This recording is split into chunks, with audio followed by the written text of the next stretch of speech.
Hello, April 11, 2024, selling this 1992 Jeep YJ, 4-cylinder engine, 5-speed manual transmission, 4-wheel drive. Originally purchased in 2005. It's my daughter's first car. She drove it to her later high school years. And then in 2008 was preparing to go to school in Arkansas. So in 2008 it got a major reworking. Didn't want to send her out of state with something undependable. When we bought the Jeep, it had roughly 115,000 miles on it. It was originally sold in Canada, so the instruments are all metric. So in 2008, when she was getting ready to go to college, put a new engine in it, new clutch, new radiator, new front seats, put that console in for her. At that time, it had 191,000 kilometers, which was 119,000 miles. Currently has 245,000 kilometers or 152,000 miles. So this engine only has about 33,000 miles on it. Bought her after she was in Arkansas for a couple years. She figured out a soft top vehicle in the South doesn't work well, so bought her a 4Runner, and I inherited this Jeep. At the time, I had another YJ, had this CJ type roll bar in it, so I swapped it for the sport bar. I never liked the look of the sport bar. CJ bars look better. So I put the CJ bar in, but since the seat belts didn't work, I never put rear seat belts in it. But I typically kept the rear seat, which is original, and it has this little trunk box. Typically the rear seat and the trunk box are not in it. I use it more as a pickup truck, if anything. About 8 years ago, I got myself the White Tornado. And the White Tornado and the top off didn't go real well together. So for the last 8 years, this has been just a backup, maybe running around town vehicle. One reason it has so few miles on it. As recently as Christmas, I drove it from San Diego to Blythe, California to go to the river, see my friends.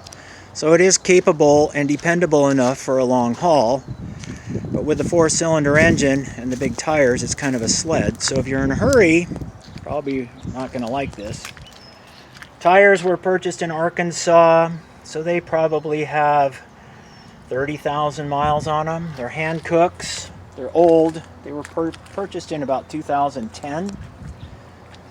Hard to see in the video, but there's no weather checking. So these tires are still in great shape. And again, it's gone to Blythe and back as little as 5 months ago.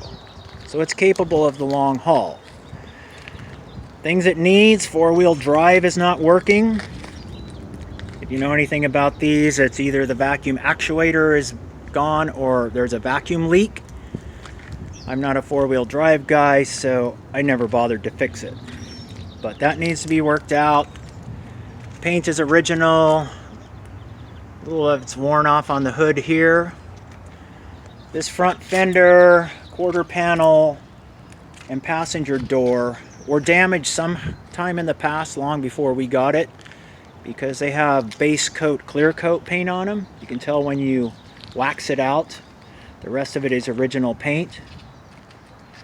Has a hood lock for the engine compartment. I devised a pretty fail-safe anti-theft system. Not much point in locking a soft top Jeep. They're just going to cut it.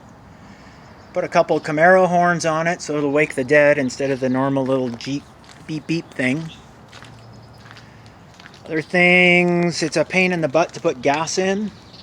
Not sure why. It's got a 2-inch body lift. All we could ever figure out is it messed with the hose geometry somehow.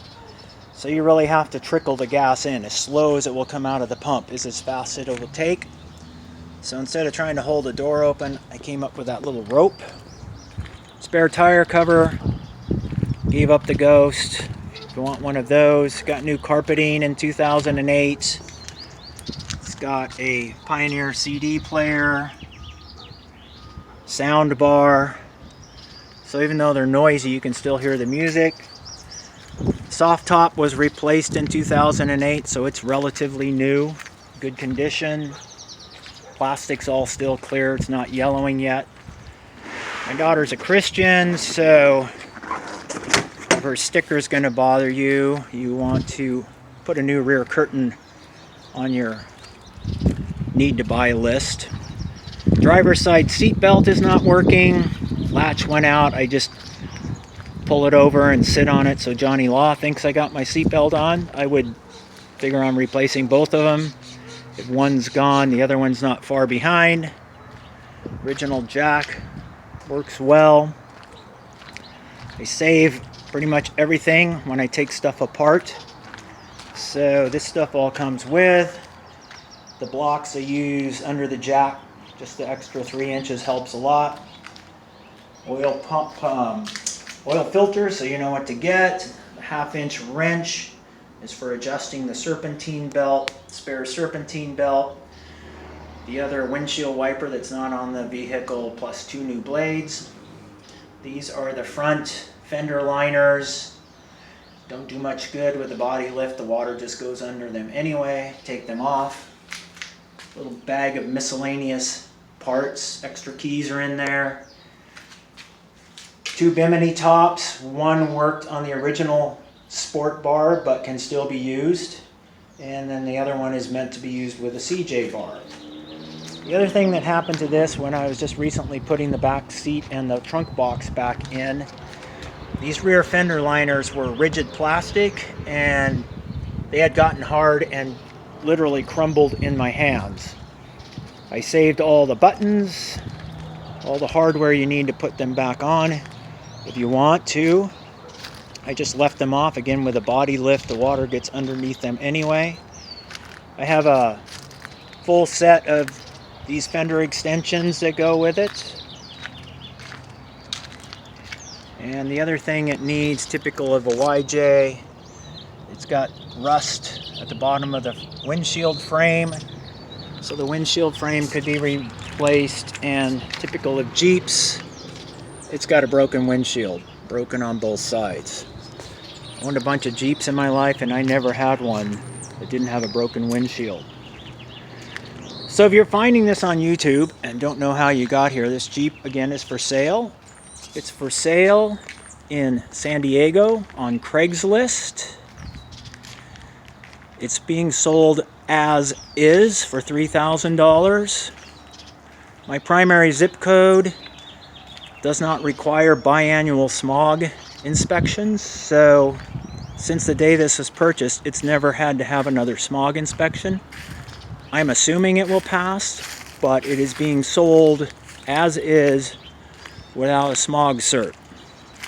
So if you're looking on driving this and not converting it into some sort of off-road vehicle, then you're going to have to deal with getting it smogged. Again, no reason why it shouldn't. Only 33,000 miles. I always run premium in it. Change the oil every 4,000 miles or once a year, depending on how much I drive it. Always put good oil and a quart of Lucas in it, just because it sits so much. The Lucas sticks to stuff better than regular oil. So again, 92 YJ, roughly 150,000 original miles, 33 or so on the engine, 33,000. For sale in San Diego. I am moving to Tennessee myself, so I don't really have any need for it anymore. So I'm just letting her go away. Hope you have a great rest of your day after watching this. Thanks for looking.